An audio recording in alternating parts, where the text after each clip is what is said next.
Hypersonic cruise missiles का मतलब ये है कि अगर हिंदुस्तान कहीं भी अफ़गानिस्तान की सरज़मीन आपके ख़िलाफ़ इस्तेमाल करेगा, तो पाकिस्तान ये हक़ रखता है कि उसका जवाब दे। दूसरी बात ये है कि ये आपकी एक बहुत बड़ी जो है एटमी सलाहियत में और आपकी जो मेटलर्जिक सलाहियत है, उसकी जो है एक वाज़ेह सबूत है कि पाकिस्तान जो है उसके ऊपर बड़ी हुँ। तनदही से काम कर रहा है और उसमें जो आप अहम माइलस्टोन्स हैं उनको जो है हासिल कर रहे हैं। अभी मसला पाकिस्तान के हाइपरसोनिक क्रूज़ मिसाइल्स का नहीं है, मसला तो ये है कि हिंदुस्तान की जो ब्रह्मोस क्रूज़ मिसाइल्स हैं और जो हुँ, S-300 सिस्टम्स थे और S-400 सिस्टम्स थे, वो बर वक़्त उनके काम नहीं आ सके। बिल्कुल। पाकिस्तान के पास तमाम हथियार मौजूद हैं और ज़ाहिर है अगर पाकिस्तान चाहता है तो पाकिस्तान कोई भी हथियार इस्तेमाल करेगा, लेकिन ज़ाहिर है पाकिस्तान की सबसे अव्वलीन तरजीह यही है कि कोलैटरल डैमेज कम से कम हो, जो गैर ज़रूरी अमवात हैं वो ना हो और सिर्फ़ और सिर्फ़ हुँ। दहशतगर्दों को निशाना बनाया जाए। और उसके लिए हम उम्मीद रखते हैं कि अफ़गानिस्तान की आवाम जो है वो पाकिस्तान के साथ खड़े होंगे क्योंकि वो भी नहीं चाहेंगे कि उनकी हुकूमत या अबूरी हुकूमत जो है एक और इलाकाई दहशतगर्दी की जंग का सबब बने और अगर बनेगी तो ज़ाहिर है अफ़गानिस्तान के लिए भी बेहतर नहीं होगा। बिल्कुल, और वैसे भी ये भारत की जो अफ़गान तालिबान के साथ ये जो गठजोड़ पॉलिसी सामने आ रही है, ये इत्तेहाद भी काफ़ी नाफितरी सा है, ना बॉर्डर साथ इस तरीके से मिलता है कि दोनों के कोई स्ट्रेटेजिक मफादात हो। तो आखिर क्या वजह है कि भारत इस वक्त मौजूदा काबिज़ तालिबान रजीम की खुली हमायत कर रहा है? एक ही वजह है क्योंकि उनका ख़्याल ये है कि वो दहशतगर्द तंज़ीमों को पाकिस्तान के ख़िलाफ़ इस्तेमाल कर सकते हैं। हुँ, उनका ख़्याल है कि जो सरहदी एडवांटेज वो हासिल कर सकते हैं अफ़गानिस्तान में रह के, अफ़गान हुकूमत को सपोर्ट करके वो शायद पाकिस्तान और हिंदुस्तान के दरमियान नहीं कर सकते क्योंकि जितनी बड़ी शिकस्त उनको हुई है हुँ। बरियान मरसूस के बाद, उसके लिए ये उनको उसके बाद उनके लिए ये मुमकिन नहीं है। तो ज़ाहिर है वो इस वक़्त अफ़गान हुकूमत के साथ मिलकर पाकिस्तान के ख़िलाफ़ ये हरबा इस्तेमाल करना चाहते हैं। लेकिन मसला इस वक़्त पाकिस्तान के लिए जंग लड़ने का नहीं है क्योंकि आप तो अपने मुल्क में बैठे हुए हैं और आपने जंग भी अपने मुल्क से लड़नी है। असल मसला तो हिंदुस्तान के लिए होगा जो हिंदुस्तान जाके अफ़गान हुकूमत की मदद करेगा, उनके लिए एयरलॉक्स बनाएगा, उनके लिए वो इमदाद की वो तमाम चीज़ें लेके जाएगा और उसके बाद अगर वो नहीं लेके जाता, तो कितनी हद तक वो पैसे भेजेगा और अगर भेजता है तो उसके बाद बैनुल-अक़वामी सतह पे बिलख़ुसूस यूएन सिक्योरिटी काउंसिल अभी में और 1 तमाम अरब जगहों के डॉलर ऊपर का उन्होंने वो कहा तो है कि हम 1 अरब डॉलर की इंटैक्ट इमदाद देंगे और सफारत खाना भी वहाँ खोल दिया गया हुआ है। तो वो शायद देखिए तालिबान वो डॉलर्स पे ही उनकी नज़र है शायद। देखिए, डॉलर्स तो हैं, वो दे रहे हैं, तकरीबन $300 मिलियन दे रहे हैं, जिसमें हुँ, तकरीबन 22 से ज़्यादा दहशतगर्द तंज़ीमें उनकी मिनिस्ट्री ऑफ इंटीरियर के नीचे ज़ेर साया जो है इस वक़्त पल रही हैं, बढ़ रही हैं और पाकिस्तान के खिलाफ इस्तेमाल हो रही हैं। लेकिन मसला ये है कि अफ़गानिस्तान के लिए $1 बिलियन बहुत कम है, हुँ, क्योंकि ये एक ऐसा मुल्क और ऐसी हुकूमत रही है जो तकरीबन अमेरिका के साथ जो है जंग लड़ते रहे और उसके साथ उनको भी उन अमेरिकन डॉलर्स की बहुत आदत है, जो शायद अफ़गान ट्रांज़िट ट्रेड के साथ भी मुंसलिक हैं, जो हुँ। इल्लीगल स्पेक्ट्रम के साथ भी मुंसलिक हैं और अगर हिंदुस्तान फंड करना चाहता है 1 बिलियन, 2 बिलियन, 10 बिलियन तो वो कर सकता है ये जंग फंड। लेकिन क्या उससे वो पाकिस्तान के खिलाफ एक वाज़ेह बढ़तरी हासिल कर लेगा? नहीं। उसका जो हुँ। मनफ़ी इम्पैक्ट है अफ़गानिस्तान पे और हिंदुस्तान पे वो बहुत ज़्यादा होएगा। $75 लेकिन बिलियन का ट्रेड है अफ़गानिस्तान हाँ, ट्रांज़िट ट्रेड, उसमें से $75 बिलियन में से पाकिस्तान को 500 मिलियन जो है उसका इम्पैक्ट होगा। इसका राइट। मतलब ये है कि $75 बिलियन की जो इल्लीगल इकोनॉमी है अफ़गानिस्तान की, वो रातों-रात बैठ जाएगी अगर पाकिस्तान-अफ़गानिस्तान ट्रांज़िट ट्रेड रुकता है। उसके बाद जो इस वक़्त हुँ, पाकिस्तान के अंदर मौजूद अफ़गान रेफ्यूजीज़ हैं, उनका भी वहाँ से जो वापसी होगी और वो वापसी जो है अफ़गान हुकूमत को उठानी पड़ेगी, तो हुँ। वो एक और इम्पैक्ट है जो अभी उसके लिए वो तैयार नहीं है।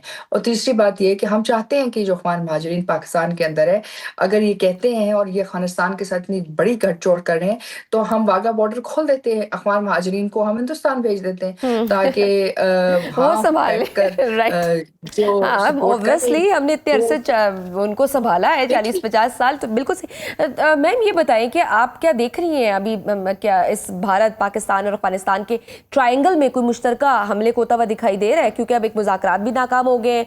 दूसरी तरफ हम देख रहे हैं कि भारत पर जो एक जंगी जुनून सवार है कि इलेक्शंस करीब हैं, वो अजीबो-गरीब बयानात दिए जा रहे हैं। तो आप कुछ देख रहे हैं कि कोई इस तरह की कोई ट्रायंगल, कोई जंग होती हुई, कोई हमला होता हुआ, और क्या ये प्री प्लान देखिए हिकमत अमली तो नहीं है उनकी? नहीं देखिए जंग के तो चांसेस बहुत ज़्यादा हैं। ہاں کیونکہ جو ہے 75ویں جو ہے RSS کی سالگرہ ایک طرح سے آنے والی ہے، اینیورسری آنے والی ہے، تو وہ اپنی اس اینیورسری سے پہلے بتانا چاہتے ہیں کہ انہوں نے کیا کچھ اچیو کیا علاقائی طور کے اوپر۔ تو یہ خطرات تو ہیں، لیکن معاملہ تھوڑا سا مشکل ہو گیا ہے، کیونکہ مدیان المرصوص کے بعد جتنی بڑا ان کو اقتصادی نقصان ہوا، جتنا بڑا ان کو عسکری نقصان ہوا ہے، جتنا بڑا ان کو گلوبل امیج کا نقصان ہوا ہے، جتنا بڑا ان کو گلوبل انٹرنیشنل ریلیشنز میں ہندوستان کی ساکھ کو ہوا ہے، وہ شاید اس سے پہلے نہیں ہوا تھا۔ دوسرا مسئلہ یہ ہے کہ ہم تو یہی تجویز کریں گے کہ واگا بارڈر کھول دینا چاہیے، اور جو کچھ خاص طور پہ جو افغان اس وقت آپ کے پاس پنجاب میں ہیں ریفیوجیز، اور جو سندھ میں موجود ہیں، ان کو ہندوستان بھیجنا چاہیے، کیونکہ اب ہندوستان اور افغان حکومت کے درمیان الحاق ہے، تو یہ ادھر ہے۔ اور دوسری بات یہ ہے کہ رہی بات یہ کہ جی کتنی حد تک ان دہشت گردی کی جو بیسز ہیں ان سے وہ پاکستان میں حملہ آور ہوں گے۔ دیکھیں پاکستان نے جو فرسٹ ٹینٹ کیا اس میں 26 سے زائد جو ہے آپ نے ٹارگٹ ایریاز اچیو کیے ہیں۔ آپ کے پاس اس وقت ٹوٹل ایئر فیلڈ جو ہے سپرمیسی ہے۔ ہندوستان کی ایئر فورس آ کے افغانستان کی ایئر فورس یا افغانستان کی جو ہے فضائی حدود کا جو ہے تحفظ نہیں کر سکتی، وہ اپنی حدود کا تحفظ نہیں کر سکے تو افغانستان کی حدود کا تحفظ کیسے کریں گے؟ گراؤنڈ ایکشن میں کتنی حد تک نیگوشیٹ کریں گے؟ دیکھیں افغان مذاکرات کا فیل ہونا ایک بہت فطری عمل ہے، کیونکہ انہوں نے کبھی بھی اپنے وعدوں کے اوپر اور کبھی بھی ہاں اپنے معاہدوں جی، کے وہ اوپر ماضی ہے بالکل قریب ہمارے سامنے کبھی بھی نہیں رہے ہیں۔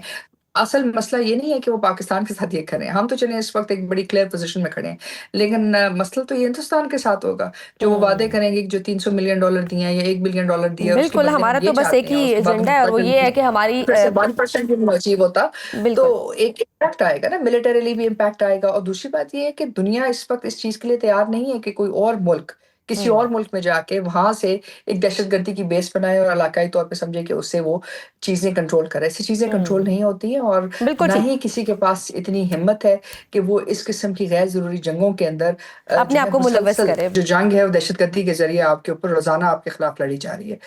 اب بات یہ نہیں ہے کہ جنگ میں آپ داخل ہو رہے ہیں، بات یہ ہے کہ آپ نے اس کا رد عمل کیا دینا ہے۔ پہلے پاکستان نے بڑے واضح کرنے کی کوشش کی کہ ہم ان کے ساتھ جو ہے یہ معاملات باہمی گفت و شنید کے تحت جو ہے ان کو حل کرنا چاہتے ہیں۔ اس سے پہلے آپ نے اس کا عسکری رد عمل دیا، لیکن عسکری رد عمل کی بیک میں انہوں نے کہا کہ جی ہم مذاکرات کے لیے تیار ہیں، لیکن جب آپ مذاکرات کی ٹیبل پہ گئے تو تب انہوں نے کہا کہ جی اب ہم مذاکرات جو ہے اس پہ کسی بھی بات پر آمادہ نہیں۔ تو اگر آپ اس پہ آمادہ نہیں تو اس کا مطلب یہ ہے کہ یہ پاکستان کے اوپر اس کی کانٹیکس نہیں یا اس کے اوپر ذمہ داری نہیں آتی کہ آپ جنگ شروع کریں گے، جنگ کا رد عمل دیں گے۔ آپ تو پہلے ہی حالت جنگ میں ہیں، روزانہ آپ کے لوگ جو ہے مختلف قسم کی واقعات میں دہشت گردی کا جو ہے ایک طرح سے جو امپیکٹ ہے وہ سہ رہے ہیں۔ تو ظاہر ہے آپ نے اس کا جواب تو دینا ہے، کیونکہ یہ آپ اس بات کے متحمل نہیں ہو سکتے کہ پاکستان کے اوپر ایک مسلسل جو ہے دہشت گردی کو جو ہے حالت جنگ میں پاکستان کو رکھنے کے لیے استعمال کیا جائے۔ ٹھیک، تو پاکستان کے پاس اب مذاکرات اور عالمی طاقتوں کی ثالثی کا آپشن تھا، وہ پاکستان نے استعمال کر لیا ہے، مگر کسی طور بھی افغانستان TTP اور BLA کے ہائیڈ آؤٹس کے خلاف کارروائی کرنے پر رضامند نہیں ہوا۔ تو اب اگر پاکستان اپنے دفاع میں کابل، قندھار یا کہیں اور سٹرائکس کرتا ہے تو آپ کیا سمجھتے ہیں کہ عالمی سپورٹ پاکستان کے ساتھ ہی رہے گی یا ہم پر دوبارہ کوئی ڈپلومیٹک دباؤ بڑھایا جائے گا؟ دیکھیں ہمارے پہ کوئی ڈپلومیٹک دباؤ نہیں آ سکتا، کیونکہ پہلی بات تو یہ ہے کہ جو اقوام متحدہ کی ریزولوشن، UN سیکورٹی کونسل کی ریزولوشن 1373 اور 1267 کے تحت یہ بات واضح ہے کہ اگر افغانستان کی سرزمین دہشت گردی کے لیے استعمال ہوتی ہے یا وہاں کوئی بھی دہشت گردی کو فروغ دینے کے لیے فائنینس کرتا ہے تو وہ یونائٹڈ نیشنز کے چیپٹر 7 کے تحت اس کے خلاف آپ طاقت استعمال کر سکتے ہیں۔